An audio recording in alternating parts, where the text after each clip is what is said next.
Behind the heavy, ancient oak doors of Windsor Castle, a drama of Shakespearean proportions is currently unfolding.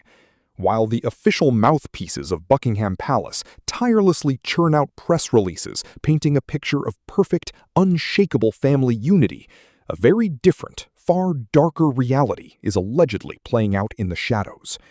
According to terrified palace insiders and well-placed moles within the royal household, a ruthless, unprecedented cleansing of the ranks is being executed behind the scenes. The man holding the invisible guillotine? Prince William. And his most recent, most shocking target is none other than Freddie Parker Bowles, the biological grandson of Queen Camilla. If the frantic whispers echoing through the elite circles of London are to be believed, the heir to the British throne has just permanently expelled Camilla's grandson from royal life. But it is not merely the fact that Freddie has been banished that is sending shockwaves through the aristocracy. It is the absolutely chilling, surgical manner in which William orchestrated this downfall. It speaks volumes about the kind of king William is destined to become. This is no longer just a petty family squabble over dinner seating arrangements. According to constitutional experts and royal insiders, what we are witnessing in real time is a complete and utter monarchical reset. The era of unchecked privilege is dead. To truly comprehend the sheer magnitude of the Freddie Parker Bowles situation, one must first look at the precedent Prince William has been quietly setting over the past year. Sources claim that William has been on an absolute rampage, systematically identifying and neutralizing anyone he perceives as a liability to the crown. And he didn't start with a mere teenager. He allegedly began with one of the most senior figures in the royal hierarchy, Prince Andrew, the Duke of York. For months, rumor had it that the disgraced Prince Andrew had been aggressively lobbying his brother, King Charles III, desperately pulling every remaining string and calling in every favor to claw his way back into some semblance of official public life. Andrew, insiders say, was practically begging for his patronages and titles to be restored, operating under the delusion that the public's memory was short. But William, who has reportedly taken on the role of the family's ultimate enforcer, was having none of it. According to jaw-dropping accounts from household staff, William orchestrated a private meeting with his father and his disgraced uncle. When the moment came to address Andrew's demands, William didn't yell. He didn't throw a tantrum. Instead, observers claim he sat with terrifying, statuesque calmness, watching intently as his father formally signed off on the total rejection of Andrew's requests. Not a single title was restored. Not a single door was left ajar for future negotiations. That was the exact moment the staff realized who William truly is beneath the polished, smiling public veneer, one alleged former aide whispered to journalists. He possesses the chilling ability to shut a blood relative out completely, without blinking, without a single apology, and without ever looking back in the rearview mirror. With the Duke of York thoroughly neutralized and permanently shelved, William's razor-sharp focus reportedly shifted to a new, insidious threat festering on the periphery of the throne, Queen Camilla's side of the family. For decades, Camilla's journey from the most hated woman in Britain to queen consort has been a masterclass in patience and quiet maneuvering. But behind closed doors, insiders claim she has harbored a deep, desperate desire to legitimize her bloodline within the royal framework. According to palace gossips, Camilla had been subtly pushing to secure a highly coveted ceremonial seat at a regimental event for her grandson, Freddie. This wasn't just about a good view at a parade. This was about securing a tangible, official foothold inside the firm, something permanent that could never be stripped away from her family. It was her ultimate proof that her decades-long fight for acceptance had not just worked for her, but had translated into generational royal status. However, the true driving force behind this aggressive push was allegedly Tom Parker Bowles, Camilla's son and Freddie's father. If society rumors are to be believed, Tom has spent years quietly seething with resentment. Despite his mother sitting on the throne, he officially holds no royal title, receives no royal stipend, and is granted no royal protections. The whispers suggest he felt the monarchy owed his family a massive debt for the years of public humiliation they endured.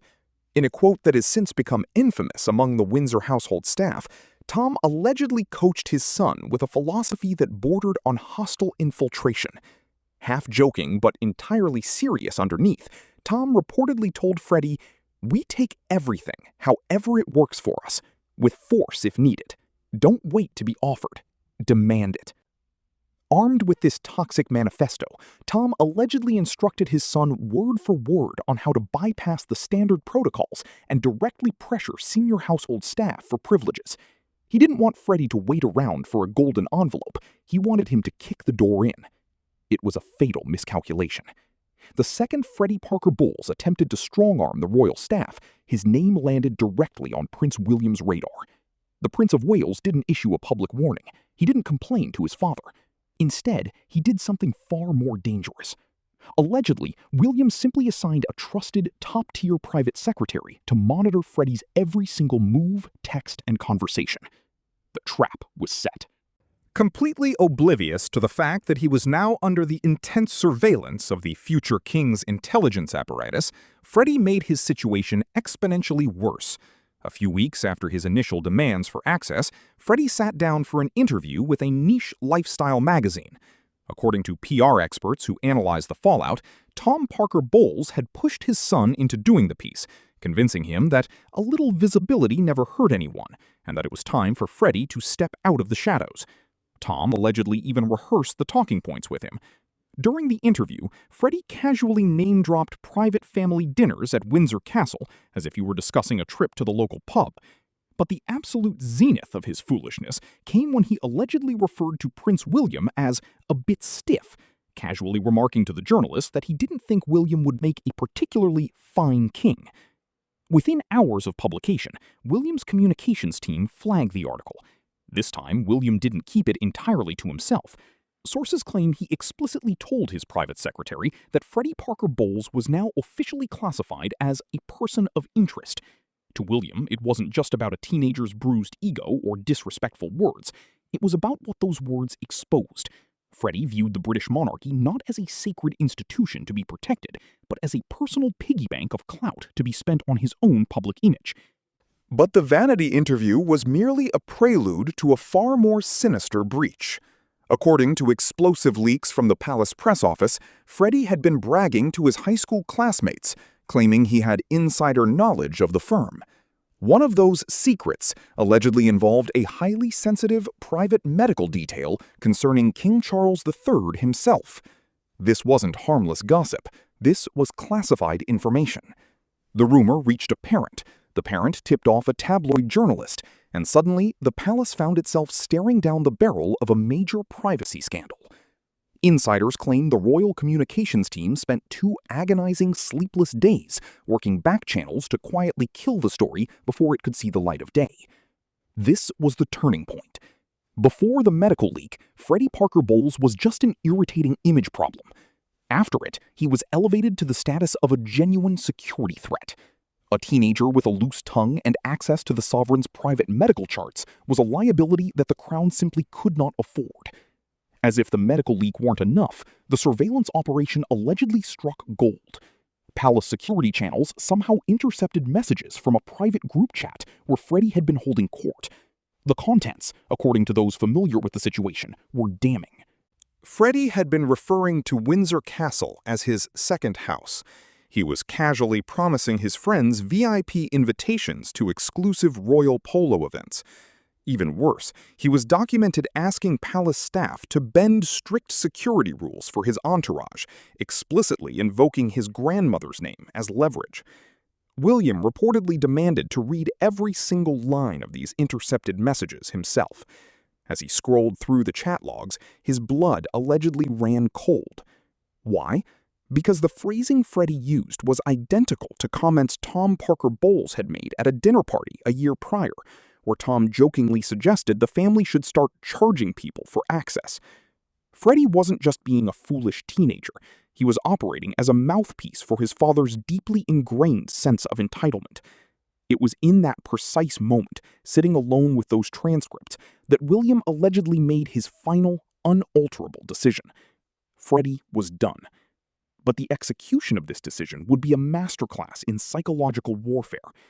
Before William could initiate the freeze-out, the situation escalated from institutional protection to deeply, fiercely personal territory. According to whispers that have sent shockwaves through London elite, A covertly recorded audio clip began circulating in closed aristocratic WhatsApp groups. The voice on the recording was allegedly Freddie Parker Bowles, and he wasn't talking about William or Charles. He was talking about Catherine, the Princess of Wales. Unaware he was being recorded by a supposed friend, Freddie allegedly launched into a vicious, mocking tirade against Kate. He purportedly claimed she was playing dress-up as a future queen, asserting that no matter how good she was at smiling for the cameras, she would never truly be one of them. But he didn't stop there. Sources say Freddie actually mimicked Catherine's voice, branding her coached, hollow, and claiming she was all polish with absolutely nothing underneath. The timing of this malicious leak was catastrophic. It surfaced mere days before William and Catherine were scheduled to make a major joint appearance, an appearance meticulously designed to project the exact kind of unified, bulletproof image William has spent a decade building. For the Prince of Wales, this crossed a line that could never be uncrossed. This was no longer about a teenager begging for polo tickets. This was a direct, vitriolic attack on his wife, the mother of the future king, coming from inside his own extended family at a time when Catherine's public image was paramount. But the darkest twist of all? Insiders vehemently claim that Queen Camilla had heard whispers of Freddie's derogatory comments toward Catherine before the recording ever leaked to William's camp. And she did absolutely nothing. She said nothing. Why? Palace psychologists and amateur royal historians suggest a chilling theory. A buried, unacknowledged part of Camilla may have actually enjoyed hearing it. For years, Camilla has had to endure the painful reality of watching the dazzling, flawless Catherine outshine her effortlessly on the global stage. She has watched the king's favor and the public's adoration shift massively toward the Waleses, while her own hard-won position is frequently eclipsed. Freddie's cruelty, some theorize, gave voice to the dark resentment Camilla could never, ever express herself. When William discovered the recording and allegedly realized his stepmother's complicity of silence, he knew it was time to drop the hammer. The retaliation was not explosive. It was a slow, suffocating deprivation of oxygen. The freeze-out began, and it was executed with terrifying precision. The first cut was invisible. Freddie's name was quietly scrubbed from the guest list of a private Windsor garden reception.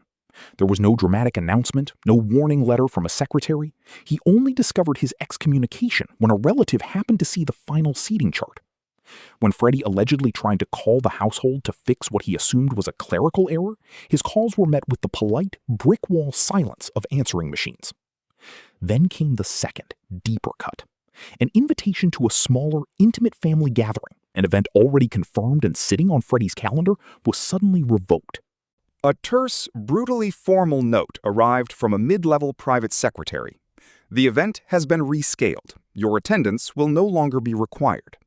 The gathering went ahead exactly as planned, completely unchanged, just without him. Almost simultaneously, IT staff were allegedly instructed to seamlessly remove Freddie from the encrypted family communication channels used to coordinate weekend stays at royal estates. He didn't even get a notification. He simply tried to RSVP to a luncheon and found his digital access revoked.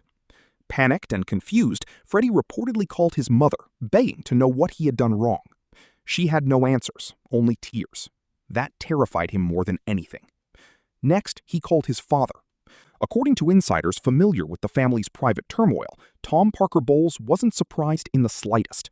His voice allegedly hardened into steel as he told his son, "I told you, that's what they do. You need to fight. Don't let them stone you to the ground." When Freddie asked what he was supposed to do, Tom's answer was chillingly brief. What men do.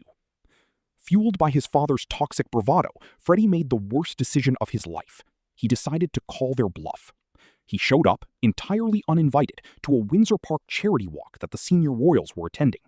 He stood at the edge of the VIP cordon, waiting to be acknowledged, waiting to force a confrontation or a reconciliation. Instead, he was treated to a masterclass in royal psychological destruction. Witnesses claim that William saw Freddie standing there. For a fraction of a second, the prince's face went completely still and colder than absolute zero. But William didn't order security to drag the boy away. He didn't have to. What followed was far worse. Absolute collective erasure. Not a single member of the royal family looked in Freddie's direction. Not one staff member, not one equerry, not one bodyguard acknowledged his physical existence. He was a ghost. But the most agonizing blow came from his own blood. As Queen Camilla walked the line, she allegedly kept her eyes rigidly fixed straight ahead. She refused to meet her grandson's gaze, even for a millisecond. The sheer shame and humiliation of being publicly ghosted by his own grandmother hit Freddie like a physical blow.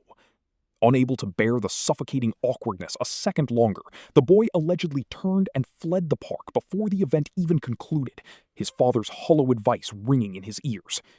That night, a frantic Freddie allegedly texted a friend, "Tell me what exactly did I do, because no one will say it to my face." No one answered. The isolation was complete. In the ensuing weeks, Freddie's mother desperately attempted to play peacemaker. Sources say she submitted 2 formal requests through intermediaries to arrange a private, face-to-face sit-down between Freddie and Prince William. She hoped a genuine apology could smooth things over before the damage became permanent. Both requests were instantly denied. And crucially, they were never denied by William directly. The rejections were always delivered by nameless, faceless intermediaries, a classic royal tactic designed to show a person just how insignificant they truly are. Palace veterans understood exactly what William was doing. He wasn't avoiding the meeting because he was too busy with state affairs. He was avoiding it because he refused to risk a moment of mercy. If he sat across from the boy and looked him in the eye, there was a microscopic chance his resolve might soften. William, protecting the future of the crown and the honor of his wife, was absolutely unwilling to take that gamble. Then, Freddie handed William the perfect, legally bulletproof excuse to end the game forever. During a final, strained family weekend at Windsor, which he had somehow managed to attend through his grandmother's pleading, Freddie allegedly posted a series of Instagram stories from deep inside a restricted area of the estate. One blurry shot happened to capture a highly secure hallway, with members of the Royal Protection Detail clearly visible in the background. The post was deleted in under 60 seconds. But in the world of royal security, 60 seconds is an eternity. The screenshots were captured. William's security chief did not write this off as a careless teenage faux pas. It was officially classified as a severe operational security breach. Behind closed doors, William's inner circle knew the truth. This Instagram leak wasn't the reason Freddie was being expelled. The decision had been etched in stone weeks ago. But the leak was the perfect, irrefutable excuse.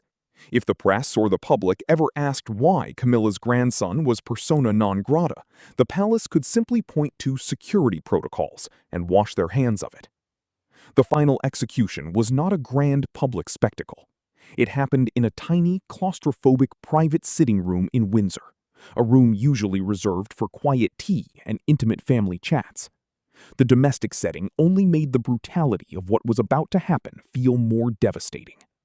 Only 3 people were permitted inside: Prince William, Queen Camilla, and Freddie Parker Bowles. No courtiers, no bodyguards, no advisors. William allegedly orchestrated it this way so there would be no witnesses to misinterpret his tone or leak false stories to the press about him losing his temper. According to what has trickled out through incredibly well-connected sources, William's demeanor was terrifyingly composed. He never raised his voice above a conversational murmur. He looked at Freddie and delivered the verdict flatly. Your access to Windsor is finished. Your place at family gatherings is finished. Any future involvement in royal life is finished. Effective immediately. Sources say he heavily emphasized the word permanently.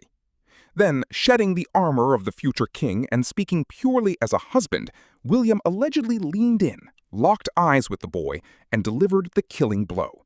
You don't get to mock my wife and call yourself family. Freddie's voice reportedly cracked. In a desperate final plea, he looked past the Prince of Wales directly at his grandmother, begging to know if this was her decision too. William didn't even allow Camilla the space to form a lie. He allegedly cut in with surgical precision. This decision was made for the family, not by one person. And Camilla? The queen consort of the United Kingdom, the woman who had fought tooth and nail for decades to secure her place in this family, did what she had to do to survive. She said absolutely nothing. She didn't defend her grandson. She didn't defend her son, Tom. She didn't defend herself. Her silence was heavier and louder than any screaming match could ever be. When a shattered Freddie finally turned and walked out of those oak doors for the very last time, Camilla allegedly broke her silence, whispering to William that she hoped he understood the psychological damage he had just inflicted on a boy who never asked to be born into this mess. William didn't argue. He didn't justify himself. He simply gave a single, slow nod. The pain of his stepmother was a cost he had already calculated, analyzed, and accepted as the necessary price of doing his duty. Camilla absorbed the blow, just as she had absorbed decades of public hatred and private diminishment. She understood the ultimate truth of the monarchy. Open warfare with the future king is a battle she will lose, and one she cannot afford to even attempt. Her guilt over secretly feeding the boy's entitlement would remain locked inside her forever. As Freddie Parker Bowles left Windsor Estate, he was subjected to one final, ultimate humiliation. No royal staff member escorted him to the gates.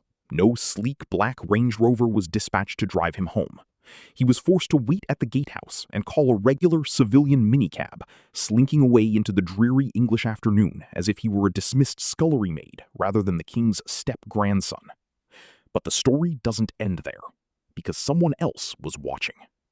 According to highly placed insiders, standing perfectly still at a second-story window overlooking the courtyard was Princess Anne, the Princess Royal. Anne, the hardest-working, most stoic member of the royal family, watched the minicab roll away. She didn't call out. She didn't wave. She simply observed the mechanics of the firm righting itself. Days later, at a seemingly mundane diplomatic reception, a courtier reportedly mentioned Camilla's name in passing, vaguely alluding to difficult family matters. Princess Anne, nursing a drink, gave a tiny, almost imperceptible nod. To the untrained eye, it was nothing. But to the veteran staff who have served the crown for decades, that nod was a thunderclap. They had seen that exact same microscopic nod of the head decades earlier, when another rebellious royal had been quietly pushed to the margins. That nod meant one thing: absolute approval.